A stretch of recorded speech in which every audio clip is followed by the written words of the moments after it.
நாம் தமிழர் கட்சி வேட்பாளர்கள் பட்டியல் வெளியீடு. சீமான் எந்த தொகுதியில் போட்டி என்பதை பற்றி இந்த பதிவில் பார்க்கலாம். தமிழகத்தில் 2026 சட்டமன்ற தேர்தல் நெருங்கி வரும் சூழலில் அனைத்து அரசியல் கட்சிகளும் தங்களுக்கான தேர்தல் பணிகளில் தீவிரமாக ஈடுபட்டு வருகின்றன. இதில் கூட்டணி பேச்சுவார்த்தை, தொகுதி பங்கீடு என்பன உள்ளிட்டவற்றில் முறையான திட்டங்கள் வகுத்து தங்களை தயார் நிலையில் வைத்துள்ளனர்.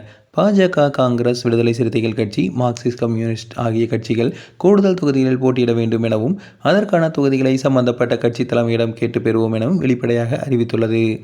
இந்த நிலையில் நாம் தமிழர் கட்சியும் தேர்தல் பணிகளில் தீவிரமாக இறங்கியுள்ளது. அதன்படி 2026 சட்டமன்ற தேர்தலில் தமிழகத்தில் உள்ள 234 சட்டமன்ற தொகுதிகளிலும் நாம் தமிழர் கட்சி தனித்து போட்டியிட உள்ளதாக அறிவித்துள்ளது. அதன்படி 234 தொகுதிகளில் பாதிக்கு பாதி, அதாவது 117 தொகுதிகளில் பெண்களும் 117 தொகுதிகளில் ஆண்களும் போட்டியிட உள்ளனர். இதற்கு முதல் கட்டமாக 100 சட்டமன்ற தொகுதிகளுக்கான வேட்பாளர் பட்டியலை நாம் தமிழர் கட்சியின் தலைமை ஒருங்கிணைப்பாளர் சீமான் வெளியிட்டுள்ளார். இதில் 234 தொகுதிகளுக்கு வேட்பாளர்கள் நியமிக்கப்பட்டு முதல் கட்டமாக 100 தொகுதிகளுக்கான வேட்பாளர்கள் பட்டியல் வெளியிடப்பட்டுள்ளது. நாம் தமிழர் கட்சியின் தலைமை ஒருங்கிணைப்பாளர் சீமான் சிவகங்கை மாவட்டம் காரைக்குடியில் போட்டியிடுவதாக கூறப்படுகிறது. ஏனென்றால் அண்மையில் சிவகங்கையில் நடைபெற்ற கூட்டத்தில் 3 தொகுதிகளுக்கான வேட்பாளர் பட்டியலை சீமான் வெளியிட்டபோது காரைக்குடி தொகுதிக்கான வேட்பாளரை மட்டும் அவர் அறிவிக்காமல் இருந்தார்.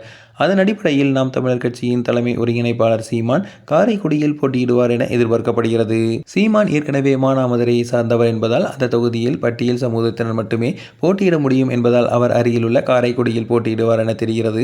நாம் தமிழர் கட்சியின் சார்பில் வெளியிட்ட 100 சட்டமன்ற தொகுதிகளுக்கான வேட்பாளர் பட்டியலில் விழுப்புரம் சட்டமன்ற தொகுதியில் பெண் மருத்துவர் அபிநயாவும், நாகை மாவட்டம் வேதாரண்யம் தொகுதியில் இன்பவனம் கார்த்திக்கும், சேலம் மாவட்டம் மேட்டூர் சட்டமன்ற தொகுதியில் வீரப்பன் மகள் வித்யா ராணி உள்ளிட்டோர் பெயர்கள் அந்த பட்டியலில் இடம்பெற்றுள்ளது.